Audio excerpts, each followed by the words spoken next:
திட்டம் போட்டு செயல்படுத்தப்படுகிற ஒரு சூழலை உருவாக்குவதற்காக முடிவெடுப்பது என்று வரும்போது ஆட்சி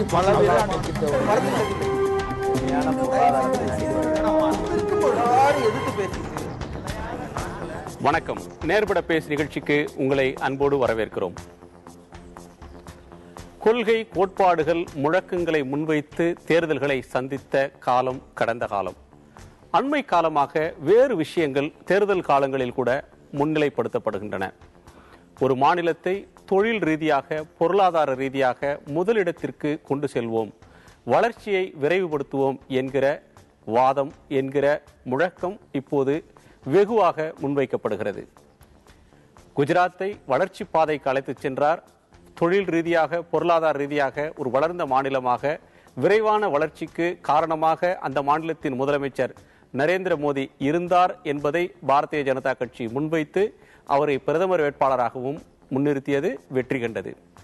ஒரு மாநிலத்தின் வளர்ச்சி, வேலை வாய்ப்புகளை உருவாக்குவது, பொருளாதார வளர்ச்சிக்கான நடவடிக்கைகளை எடுப்பது, தொழில் உற்பத்தியை பெருக்குவது என்பது ஆட்சியின் கடமையாக, ஆட்சியின் முன்னுரிமைகளில் ஒன்றாக மாறியிருக்கக்கூடிய காலகட்டம் இந்த காலகட்டம். இப்போது மத்திய புள்ளியியல் அமைப்பு ஒன்று தெரிவித்திருக்கக்கூடிய தகவல் தமிழகத்திற்கு ஒரு கவலை தரக்கூடிய ஒரு அம்சத்தை சொல்லியிருக்கிறது. பீகார் போன்ற பாரம்பரியமாக பின்தங்கிய மாநிலங்களை காட்டிலும் தமிழ்நாட்டின் வளர்ச்சி விகிதம், ஆண்டுதோறும் ஒரு மாநிலம் வளரக்கூடிய விகிதம் என்பது குறைவாக உள்ளது என்கிற விவரத்தை மத்திய புள்ளியியல் அமைப்பு சொல்லியிருக்கிறது. கடந்த 2011-12 ஆண்டு, அதற்கடுத்து 2012-13 ஆண்டை, கடந்த நிதியாண்டை எடுத்துக்கொண்டால் அந்த நிதியாண்டில் 2012-13 பீகார் மாநிலம் 10.73% அளவிற்கு பொருளாதார வளர்ச்சி விகிதம் இருந்தது. அதன் வளர்ச்சி 10.73. அதற்கடுத்து மத்திய பிரதேசம், டெல்லி, அண்டை மாநிலமான கேரளம் 8.24% வளர்ச்சியை கண்டிருக்கிறது. அதே காலகட்டத்தில் தமிழ்நாட்டின் வளர்ச்சி என்பது தேசிய சராசரியை காட்டிலும் குறைவாக 3.4% வளர்ச்சி விகிதத்தை தமிழகம் எட்டியிருக்கிறது. இது குறைவான வளர்ச்சி.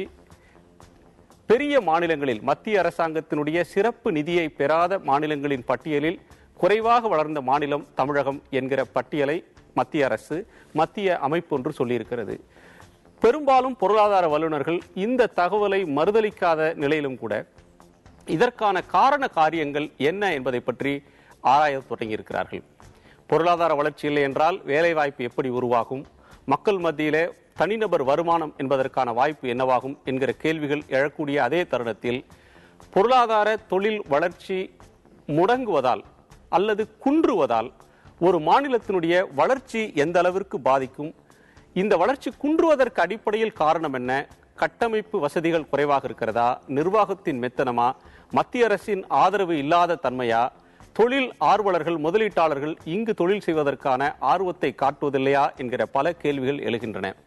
அதே வேளையில் தமிழ்நாடு மனித வள குறியீடு என்று வருகிற போது மற்ற மாநிலங்களை, வளர்ந்த மாநிலங்கள் என்று சொல்லக்கூடிய குஜராத் போன்ற மாநிலங்களை காட்டிலும் முன்னணியில் இருப்பதை பார்க்கிறோம். அதுவும் கடந்த தேர்தல் காலத்தில் பேசப்பட்டது. தமிழ்நாட்டின் பொருளாதார வளர்ச்சி விகிதம் குறைந்ததற்கான அடிப்படை காரணங்கள் என்ன, இதிலிருந்து மீள்வது என்ன, எப்படி என்பதை பற்றி நாம் விவாதிக்க இருக்கிறோம். நம்மோடு இந்த அமர்வில் தொழில் ஆலோசகர் திரு NS வெங்கட்ராமன், பொருளாதார ஆய்வாளரும் தமிழ்நாட்டின் பொருளாதாரத்தை பற்றி விரிவாக ஆய்வு செய்து வரக்கூடியவருமான திரு L சோமசுந்தரம், கொங்கு நாடு மக்கள் தேசிய கட்சியின் தலைவர், அதனுடைய நிர்வாகி பொறியாளர் திரு ER ஈஸ்வரன், அதிமுகவின் தலைமை கழக சொற்பொழிவாளர் திரு ஆவடி குமார் ஆகியோர் நாம் விவாதிக்கலாம். வணக்கம். திரு NS வெங்கட்ராமன், உங்களிடமிருந்தே தொடங்கலாம். முதற்கட்டமாக உங்கள் நால்வருடைய கருத்தையுமே அறிய விரும்புகிறேன்.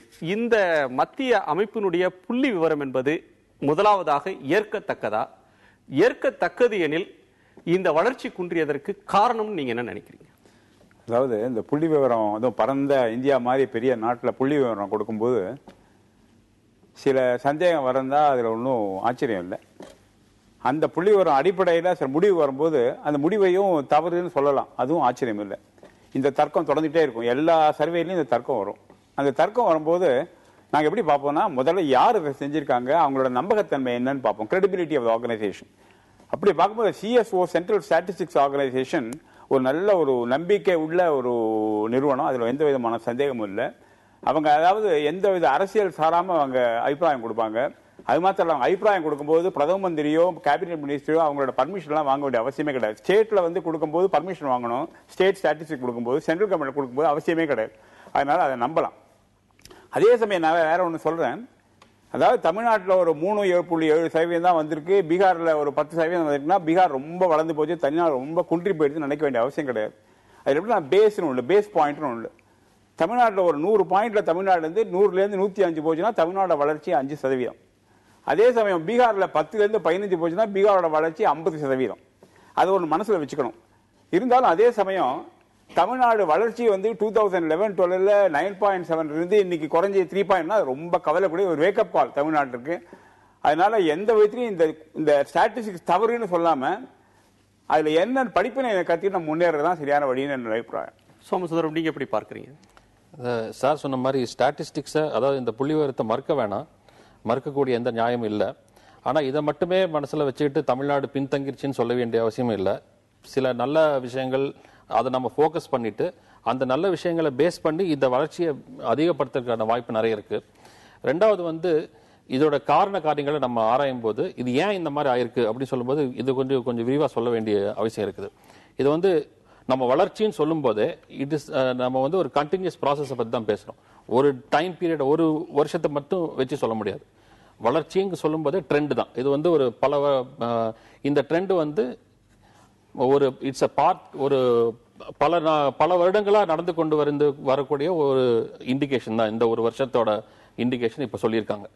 ஸோ அதை வந்து பல வருடங்களா என்ன இருக்கு அப்படிங்கறத நம்ம கணக்கில் எடுத்துக்கணும். அதை பத்தி நாம் பேசலாம். சரி ஈஸ்வரன், நீங்க வந்து இவங்க பின்தங்கிடுச்சின்னு கணக்கில் எடுத்துக்க தேவையில்லை.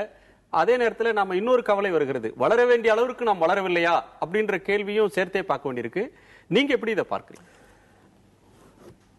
அறிஞர்கள் 2 பேரும் சொன்ன கருத்துல எனக்கு மாற்று கருத்து இல்லை.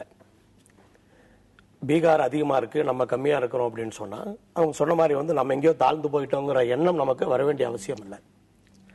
என்னை பொறுத்தவரை நான் ஒரு அரசியல் கட்சியினுடைய பொதுச் செயலாளர் என்று இல்லாமல் இந்த விவாதத்தில் தொழில்துறையின் சார்பாக பேச வந்திருக்கிறேன். தமிழகத்திலே தொழில்துறையினர் என்ன பிரச்சனைகளை சந்திக்கிறார்கள், அதுதான் வளர்ச்சிக்கு முட்டுக்கட்டையாக இருப்பது. அதை பற்றி தான் இங்கே பேச வந்திருக்கிறேன். நீங்க சொன்ன மாதிரி ஒரு ஸ்கில் டெவலப்மெண்ட், ஸ்கில்டு லேபர் தமிழ்நாட்டில் அதிகமாக இருந்த காலம் இருக்கு. ஆனா இன்னைக்கு வந்து நிறைய பேர் நம்ம ஏன் வேலை பார்க்கணுங்கிற எண்ணத்துக்கு வந்திருக்காங்க. இதுவெல்லாமே வந்து அந்த ஸ்கில்டு லேபர் குறையறதுக்கான ஒரு இது. அதே போல இது வந்து மத்திய அரசு மாநில அரசு என்று நான் குறிப்பிட்டு சொல்ல விரும்பவில்லை. இது தமிழகத்தினுடைய வளர்ச்சியை பற்றி தான் நாம் பேசுகின்றோம். தமிழக அரசை பற்றி குறை கூறுவதோ அல்லது மத்திய அரசை பற்றி பேசுவதோ இது நோக்கம் அல்ல. இன்றைக்கு இருக்கிற நிலைமையிலே என்னுடைய காரணம் இதுக்கு என்ன என்று யோசித்தால் எல்லா தொழில்துறைக்கும் பிரச்சனை இருக்கிறது. விவசாயத்திற்கு பிரச்சனை இருக்கிறது, ஜவுளித்துறைக்கு பிரச்சனை இருக்கிறது, தோல் பொருட்களுக்கு பிரச்சனை இருக்கிறது, கோழிப்பண்ணைக்கு பிரச்சனை இருக்கிறது, கிரனைட்டுக்கு பிரச்சனை இருக்கிறது, மினரலுக்கு பிரச்சனை இருக்கிறது, லாரிக்கு பிரச்சனை இருக்கிறது, எல்லா தொழில்துறைக்கும் பிரச்சனை இருக்கிறது. ஒவ்வொன்றுக்கும் அந்த தொழில்துறையுடைய பிரச்சனைகளை எடுத்து சொல்லுவதற்கு சங்கம் இருக்கின்றது. அந்த சங்கங்களுக்கும் முதலமைச்சருக்கும் ஆன தொடர்பு, அந்த கம்யூனிகேஷன் கேப், இதுதான் வந்து நம்முடைய வளர்ச்சி குறைவதற்கான காரணம் என்று நான் நினைக்கின்றேன். இன்றைக்கு குஜராத்தில் முதலமைச்சராக திரு மோடி அவர்கள் இருந்த பொழுது இங்கே வந்து இங்க இருக்கின்ற தொழிலதிபர்களை அங்கே அழைத்தார். அதற்கு பிறகு கர்நாடகா முதலமைச்சர் இங்கே வந்து கோயம்புத்தூரில் வந்து அழைத்தார். இப்போது மத்திய பிரதேசத்திலிருந்து முதலமைச்சர் இங்கே வந்து அழைத்திருக்கின்றார். திரு சந்திரபாபு நாயுடு அவர்கள் கோயம்புத்தூருக்கு வருவதாக ஏற்பாடுகள் செய்து கொண்டிருக்கிறார்கள். இப்படி மற்ற மாநிலத்தினுடைய முதலமைச்சர்கள் எல்லாம் இங்கே வந்து தொழில் செய்பவர்களை அழைத்து அவர்கள் மாநிலங்களுக்கு கொண்டு செல்வதற்கு முயற்சி எடுக்கும் பொழுது தமிழகத்திலே தொழில்துறையை சார்ந்தவர்களை, அந்தந்த தொழில்துறை சங்கங்களை தமிழக முதலமைச்சர் கண்டிப்பாக சந்தித்து அவர்களுடைய பிரச்சனை என்ன என்று கேட்டு அதற்கு தீர்வு காண வேண்டும். இதுதான் வளர்ச்சிக்கான முதல் படியாக இருக்கும். தொழில்துறையினருக்கும் ஆட்சியாளர்களுக்குமான இடைவெளி முக்கியமான காரணம்னு திரு ஈஸ்வரன் சொல்றார். இந்த அவருடைய எதிர்பார்ப்புக்கான பதிலையும் நீங்க சேர்த்தே சொல்லலாம். அதாவது இன்றைக்கு வளர்ச்சி என்பது எது என்பதுதான் கேள்வி. இன்றைக்கு தமிழ்நாடு முதலமைச்சர் புரட்சி தலைவி அம்மா அவர்கள் மிக தெளிவாக சொல்லியிருக்காங்க, அனைவரையும் உள்ளடக்கிய ஏழைகளையும் வளர்ச்சி அடை செய்வதுதான் ஒரு நாட்டினுடைய வளர்ச்சி, ஒரு சமுதாயத்தினுடைய வளர்ச்சியாக கருதப்படும். அந்த வகையில் இன்றைக்கு தமிழ்நாடு இந்தியாவில் மற்ற மாநிலங்களை விட வளர்ச்சி அடைந்திருக்கிறது. மனித வள குறியீட்டில் மற்ற மாநிலங்களை விட தமிழ்நாடு முன்னணியில் இருக்கிறது. இன்னும் சொல்ல போனால் முதலிடத்தில் இருக்கிறது. இன்னைக்கு இந்த ஜிடிபி இவங்க நிர்ணயிக்கின்றவங்க பொருளாதார கண்ணோட்டத்தோடு மட்டும் பார்க்கிறாங்களே ஒழிய இந்த சமுதாய கண்ணோட்டமோ அல்லது இந்த ஒட்டுமொத்த இந்த மக்களுடைய வளர்ச்சி அடிப்படையாக பார்க்கறது இல்லை. இன்னும் சொல்ல போனா நோபல் பரிசு பெற்ற விஞ்ஞானி அமித்யா சென் சொன்னார், அனைவரையும் ஒருங்கிணைத்து ஏழைகளையும் உள்ளடக்கிய ஒரு வளர்ச்சி என்பது தமிழ்நாட்டிலையும் கேரளாவிலையும் மட்டும்தான் நடந்திருக்கு. இதை இந்தியாவில் இருக்கின்ற மற்ற மாநிலங்கள் பின்பற்ற வேண்டும் என்று சொன்னார். ஆக இன்றைக்கு தமிழ்நாட்டினுடைய வளர்ச்சி என்பது ஒரு உறுதியான வளர்ச்சி, உண்மையான வளர்ச்சி, உரியவர்களுக்குரிய வளர்ச்சி. அது மட்டும் இல்லாமல் இதே காலகட்டத்தில் இன்னொரு ஆய்வுப்படுத்தினாங்க. இன்றைக்கு இந்திய ரிசர்வ் வங்கியினுடைய கவர்னராக இருக்கின்ற ரகுராம் ராஜன் அவர்கள் ஒரு ஆய்வு பண்ணி இதே காலகட்டத்தில் ஒரு அறிக்கையை வெளியிட்டாங்க. அந்த அறிக்கையில இந்தியாவில் இருக்கின்ற மாநிலங்களை 3ஆ பிரிச்சாங்க. ஒன்னு வளர்ந்த மாநிலங்கள், வளர்ச்சி அடைகின்ற மாநிலங்கள், பின்தங்கிய மாநிலங்கள். அதில் வளர்ந்த மாநிலங்கள் வரிசையில் கேரளா, தமிழ்நாடு, கோவா 3 மாநிலங்கள் தான் இருந்தது. ஆக இதனால மத்திய அரசாங்கத்தினுடைய நிதி உதவி தமிழ்நாட்டுக்கு தேவையில்லை என்ற ஒரு நிலையை மத்திய அரசாங்கம் எடுத்த நேரத்தில் தமிழ்நாடு முதலமைச்சர் புரட்சி தலைவி அம்மா அவர்கள் மத்திய அரசாங்கம் இந்த அறிக்கை வளர்ச்சிக்கு பாதிப்பை உருவாக்கும் சொல்லி எதிர்த்திருக்கிறாங்க. ஆக வளர்ச்சி அடைந்த ஒரு மாநிலத்தினுடைய வளர்ச்சி என்பது மரியாதைக்குரிய ஐயா வெங்கட்ராமன் அவர்கள் சொன்னதை போல ஒரு வளர்ச்சி, ஒரு குழந்தையினுடைய வளர்ச்சி அதிகமா இருக்கும், அது கண்ணுக்கு தெரியும். ஆனா ஒரு 25 வயதான ஒரு மனிதனுடைய வளர்ச்சி என்பது கண்ணுக்கு தெரியாது. அந்த வளர்ச்சி வேற, இந்த வளர்ச்சி வேற.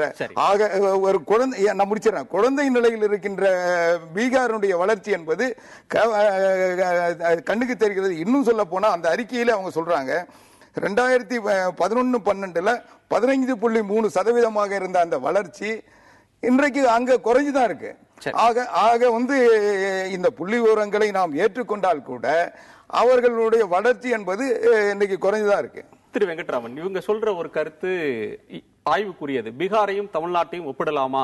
பீகார் பின்தங்கின ஒரு நிலையிலிருந்து இப்பதான் வளர்கிறது. ஆனா 10% வளர்ச்சிக்கு அவங்க குறையவே இல்லை. கடந்த 4-5 ஆண்டுகளாக இரட்டை இலக்க வளர்ச்சின்றது தொடர்ந்து பீகார்ல இருந்துகிட்டு இருக்கு. அது நிதிஷ்குமாருடைய நிர்வாகத்துக்கு சான்றாக, உதாரணமாக அது காட்டப்பட்டது. அத்வானி போன்றவர்கள் கூட அதை புகழ்ந்தாங்க. இப்ப எனக்கு எழக்கூடிய சந்தேகம் என்பது, பீகாரை ஒப்பிட வேண்டாம், தமிழ்நாடு ஒரு தொழில வளர்ச்சி அடைந்த மாநிலம். இது யாரோட ஒப்பிடுவோம்னா நம்ம வழக்கமாக மகாராஷ்டிரா, குஜராத் போன்ற மாநிலங்களோடு ஒப்பிடுவோம். இதே காலகட்டத்தில் தமிழ்நாடு 3.4% வளர்ச்சி இருந்த காலகட்டத்திலேயே குஜராத் 7.96, ஏறத்தாழ 8% வளர்ச்சியை குஜராத் எட்டுகிறது.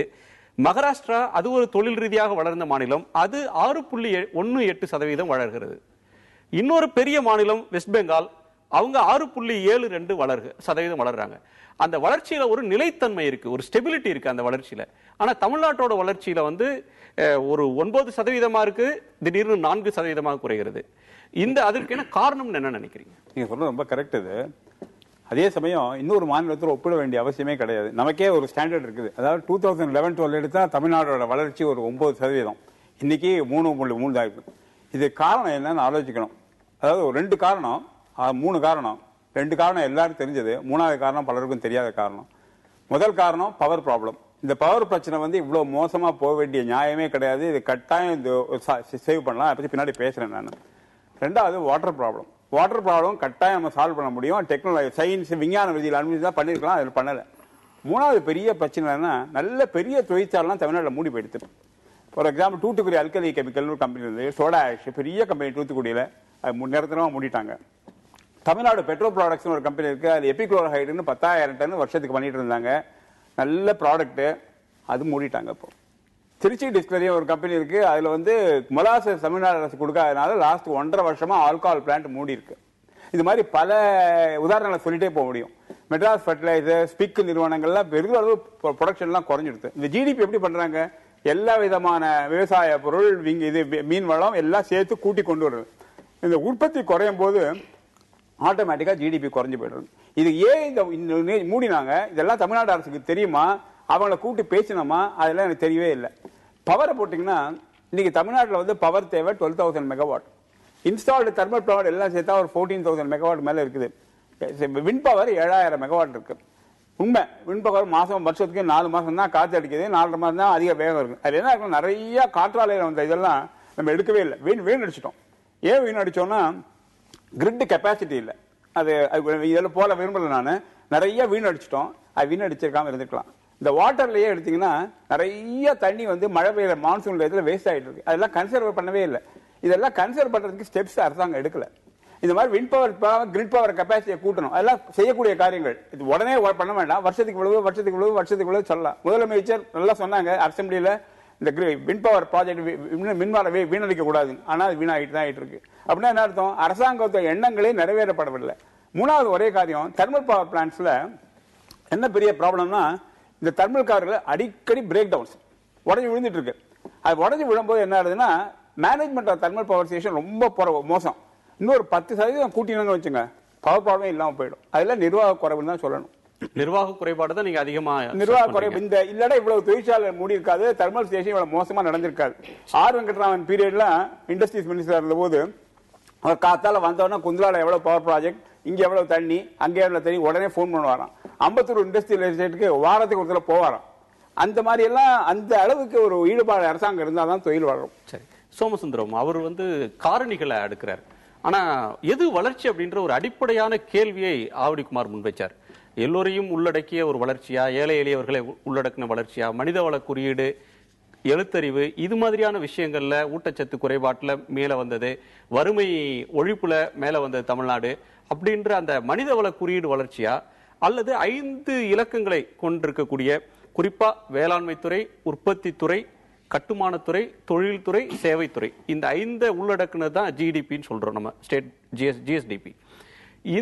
இந்த வளர்ச்சி குறியீட்டுக்கும் மனிதவள மேம்பாட்டு குறியீட்டுக்கும் என்ன தொடர்பு? பொருளாதார வளர்ச்சி இல்லாம இந்த மனிதவள வளர்ச்சியை வந்து நம்ம அடைய முடியுமா, இல்ல இந்த வளர்ச்சியை தான் நம்ம அளவுகளா வைக்கணுமா? இது வந்து பெரிய ரிசர்ச் கூடிய சப்ஜெக்ட். இது ரெண்டுக்கும் வித்தியாசம் இருக்கான்னு கேட்டா என்ன சொல்றாங்கன்னா, டெவலப்மெண்ட், அதாவது நீங்க சொல்ற மாதிரி இந்த மனிதவள சம்பந்தப்பட்ட வளர்ச்சிக்கு டெவலப்மெண்ட்டுக்கும் growth, டெவலப்மெண்ட் வெர்சஸ் growthங்கிறது ஒரு கான்ஸ்டன்டா ஒரு டிபேட் இருந்துட்டே தான் இருக்கும்.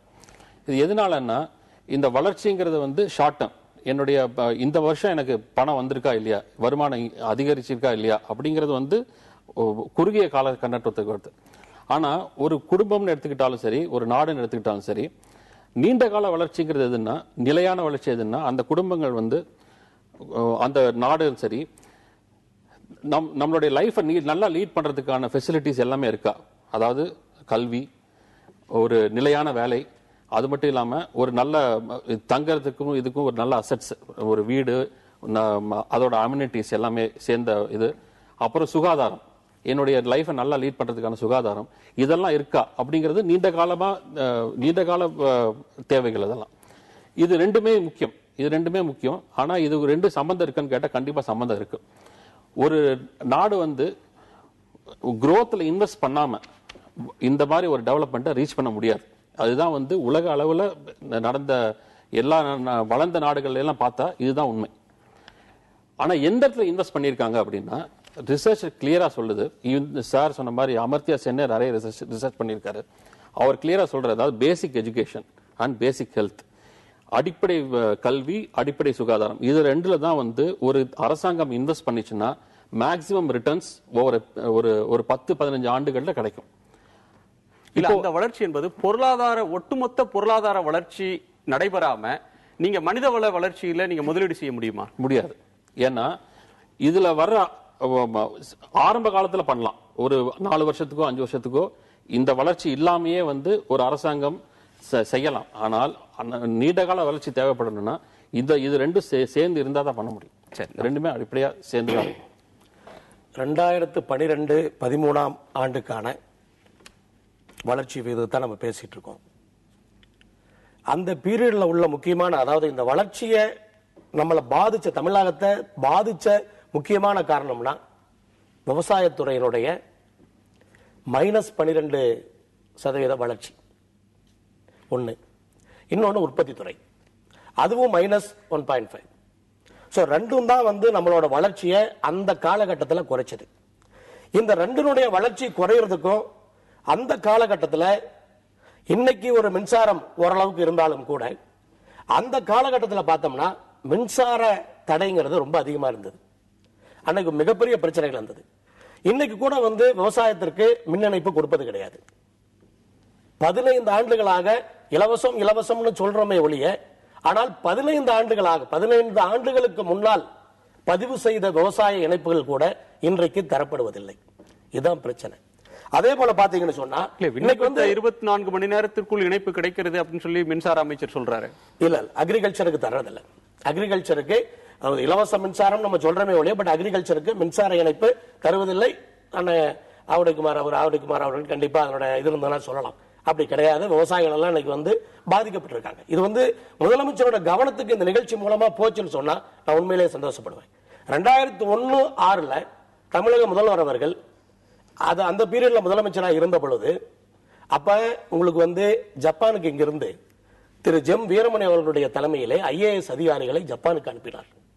இங்க இருக்கிற தொழிலதிபர்களை எல்லாம் கூட சேர்த்து அனுப்பி என்னத்தை நம்ம அங்கிருந்து தமிழகத்துக்கு கொண்டு வர முடியும் என்றெல்லாம் முயற்சி எடுத்தார்கள். அதே மாதிரி பாத்தீங்கன்னா எனக்கே தெரியும், ஃபோர்டு கம்பெனியை அதாவது ஒரு நேரடியாக அவர்களோடு நேரடியாக பேசி ஒரே சிட்டிங்ல இவ்வளவு பெரிய ஃபோர்டு கம்பெனிக்கு ஓகே பண்ணவங்க தமிழக முதலமைச்சர். ஆனால் இப்ப இந்த காலகட்டத்தில் அப்படிப்பட்ட முயற்சிகள், தொழில்துறையை வளர்த்துவதற்கான முயற்சிகளை எங்காவது நம்ம வெளிநாடுகளுக்கு அனுப்பணுமா அப்படின்னா இல்ல. நான் இப்ப வந்து அதாவது பிரச்சனைகளை பற்றி பேசுவதை விட தீர்வு என்ன? இப்ப பிரதமர் அவர்கள் ஜப்பானுக்கு சென்றிருக்கிறார். 2,30,000 கோடி முதலீட்டை பெற்றிருக்கின்றார். அதுல குறைஞ்சபட்சம் நமக்கு 50,000 கோடியாவது தமிழகத்திற்கு வர வேண்டும். முதலமைச்சர் அவர்கள் அதை கேட்டு பெற வேண்டும். அதே போல அந்த பீரியட்ல மத்திய மாநில அரசுகளுக்கான உறவு ரொம்ப மோசமாக இருந்தது. அதுவும் நம்முடைய வளர்ச்சிக்கு மிகப்பெரிய தடை. அப்ப வந்து அதாவது அக்ரிகல்ச்சரை வந்து இன்னைக்கு விவசாயத்தை மேல கொண்டு வராம நம்ம வளர்ச்சியை கொண்டு வர முடியாது. விவசாயத்துக்கு ஒரு 3% வட்டியில கடன் கொடுக்கணும்.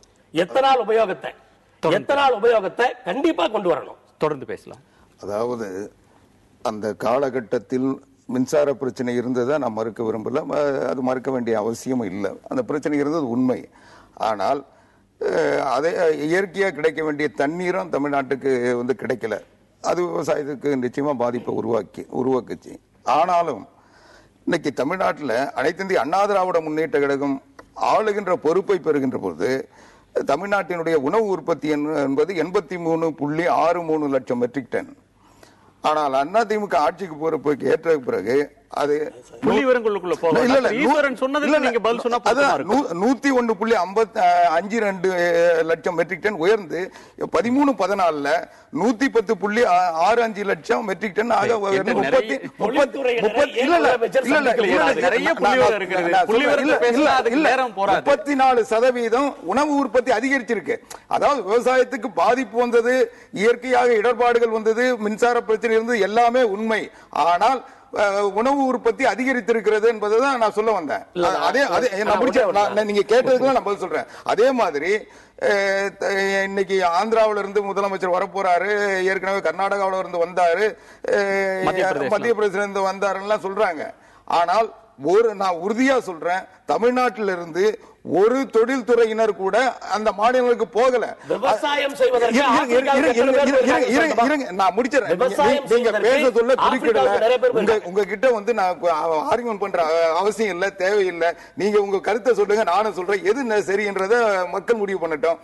அதாவது இன்றைக்கு மனித வள மேம்பாட்டில் இந்தியாவில் தமிழ்நாடு முதன்மை இடத்தில் இருக்குதுன்றது மட்டும் இல்ல, மனித உரிமையை காப்பதிலும் தமிழ்நாடு முதன்மை இடத்தில் இருக்கு.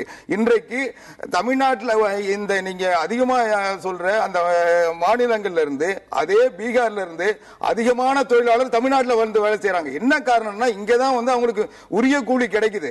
இங்க இருக்கிற தொழிலாளர்களுக்கு அவங்க சம்பளம் அதிகமா கேட்கறாங்கன்றதுனாலதான் அங்கிருந்து இறக்குமதி பண்றாங்க. ஆக வளர்ச்சி அடைந்தது, அந்த வளர்ச்சியினுடைய பலன் உரியவர்களுக்கு கிடைத்திருக்கு. இங்க வந்து மனித ஆற்றல் மதிக்கப்படுகிறது, அதற்குரிய மனித ஆற்றல் மதிக்கப்படுகிறது. பீகார், ஜார்க்கண்ட், உத்தரப்பிரதேசம் பல மாநிலங்கள்ல இருந்து இல்ல நாம் தொடர்ந்து பேசலாம். பாராட்டி பேசுறேன். அதே சமயத்துல இருக்கிற குறைகளை புரிஞ்சுக்கணும். இல்ல திரு அவரு சொல்றது மூலமா முதலமைச்சர் கவனத்துக்கு போச்சுன்னு சொன்னா நாம் தொடர்ந்து பேசலாம். அதாவது பீகார்ல இருந்தும் ஜார்க்கண்ட்ல இருந்தும் தொழிலாளர்கள் வருவது எவ்வளவு தூரம் உண்மையோ அதே போல தமிழ்நாட்டில் 95 லட்சம் இளைஞர்கள் வேலைவாய்ப்பு அலுவலகங்கள்ல படித்த பட்டதாரி இளைஞர்கள் படித்துட்டு வேலை இல்லாம இருக்கிற ஒரு நிலைமையும் இருக்கிறது. வேலை இல்லாம இல்ல, அவங்க வேலை கிடைக்கல. சரி, நாம் தொடர்ந்து விவாதிக்கலாம். ஒரு சிறிய இடைவேளைக்கு பிறகு நேர்பட பேசி தொடரும்.